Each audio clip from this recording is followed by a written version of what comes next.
Welcome back to the channel and to another video. I'm often asked another question, and that is, how would an EV compare on a long distance road trip? In today's video, we're going to discuss the journey that my wife and I took from Bundaberg, Queensland, all the way down to Hobart.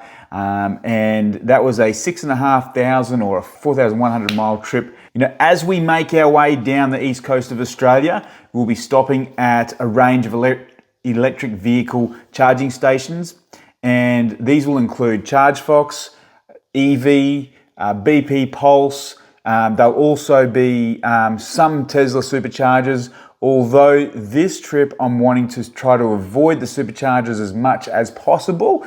We'll be sharing some of our favourite locations, places to stay, things to explore in this road trip as well, along with what tools we use to plan the trip out. So on my phone, there's a numerous number of apps that I use to plan the trip out and to maximize our charging and cost factors throughout the trip. So let's get started. Hey there, we are about to embark on our big trip from Bundaberg CBD. We're currently in the CBD of Bundaberg and drive in our Tesla Model 3, the long range, down to Hobart. So the car is currently at 92% state of charge. So our first stop is approximately 3 hours away for a charge up, and it's going to be in a place called Kuching Creek, which is next to near the Glasshouse Mountains in Queensland. So on our trip, this is Mrs. Wannabe Geek. She doesn't speak too much. Say something. No. You'll hopefully hear more from her on the journey. Talk to you soon.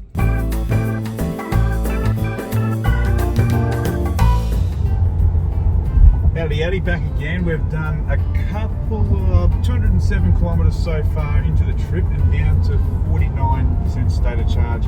We're about an hour out of the actual charge station. There is another charge station called Chargefox here in Queensland and Australia. Chargefox is all around Australia. We're not stopping at the Chargefox charging network. It's a 50 kilowatt one. We want to try the 350 kilowatt station. The car won't charge at that speed. It caps out, but we still want to give the Evie charging station a go. We always use Chargefox. Chargefox is a great setup, but this is going to be an interesting one to use. Isn't that right, my love? Isn't that right, my love? Had a fair bit of roadworks to contend with in the couple of hundred kilometres of travel. As we head towards the Sunshine Coast, we're now pretty much clean sailing right through to the EV station at Kuching Creek, and that's the 350 kilowatt station. So I want to try that. This trip we want to, I guess, help people understand what it's like to do a long distance travel in a Tesla, and we are going to document how much it costs every time we charge, and I also want to highlight what is the best state to charge in, best charging networks. So for instance, do I find Chargefox better, or do I find EV stations better, or the Tesla Superchargers? So what is the best one to use? And so we'll highlight all those things, and what is the cheapest state to charge in, and what's the most expensive state. So we're going to highlight that right through the trip, right through to Tassie.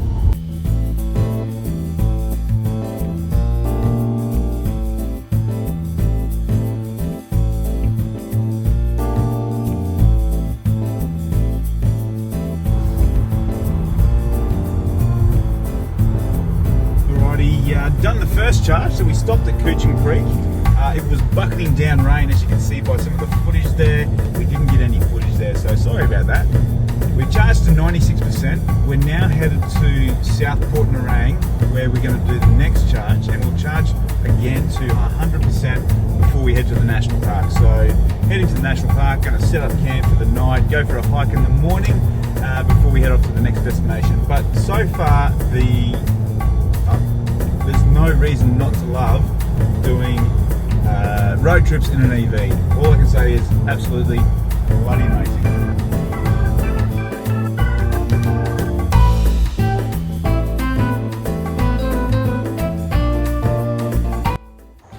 Okay, so it is now, what are we at? 10 past 6 in the afternoon. and we've pulled up into Nerang. This is our final charging location. So we've done 2 charges today. This is the second, and this is at the Nerang. I'll put the actual location on here. I think it's the Nerang Community Centre, Bicentennial Community Centre, as you can see up there. Can't zoom in this mode. So it's this one here is a Chargefox station. The first one we stopped at Kuching Creek was a 350 kilowatt station, and that thing was awesome. The facilities there were amazing. You've got McDonald's, Hungry Jack's. You've also got Beefy's Pies. There's a couple of other like cafes, Wild Horse Cafe, great coffee there. But what we found was that was amazing. It was raining, it was bucketing down rain. That's why I didn't end up really doing any footage there. However, this one here, this is a Chargefox station. The other one was an Evie station. This is a 50 kilowatt station here at the charging station here. The facilities, it doesn't look like there's any toilets around that I can see. Fellas, that's probably the toilet there for you. But we just got the kettle set up. We're doing a little bit of a soup on the kettle, on the barbie at the moment, not the barbie, little stove, and while we're getting charged up. So we are currently on 78% of charge, and we're going to charge to 100 again because we got another 20 minutes of driving to do before we get to our campsite. And then tomorrow morning we leave Springbrook National Park and we head down to Creative Bay National Park after that. So we are 80% of charge. As you can see there, probably a bit blurry, 80%, it's going to take half an hour to charge. Current rate of charge is 54 kilowatts, which is actually pretty good. So this might be bigger than, let's just check. Map.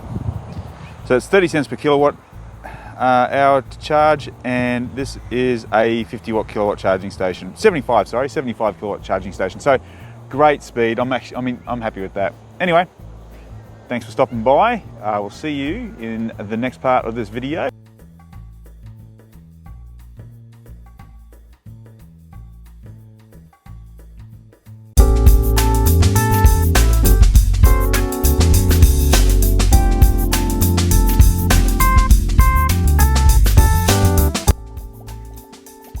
Well, that's day one done. We have travelled from Bundaberg, then we went to Kuching Creek charging station.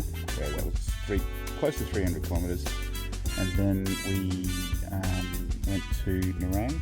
We did another charge there to 100%, and we took it. I think it was how far did we travel the wrong way? 15 minutes the wrong way we travelled, and then we had to come back and finally got to our destination, and I think we were about 84% charged. So just out the camp and ready for a good night's sleep. See you in the morning, going to do a hike, and see you in the next video. Thank you for joining us on day one. We travelled from Bundaberg to Springbrook National Park. I'll show you what that looks like on the A Better Route Planner app, and I'll also give an in-depth review on how to use this app and navigate this for yourself. I think it's a very important way to navigate how and where you want to charge and how you want to do your trip. So we traveled a total of 466 kilometers for the day, so that's about 290 miles. And it cost us $40.25 for the day. Look forward to seeing you in the next video where we actually travel from Springbrook National Park, and I'll give you a bit of a tour of Springbrook National Park. It's a beautiful location, and then we're going to head down to Creative Bay National Park in our next video. So I'll see you in the next video.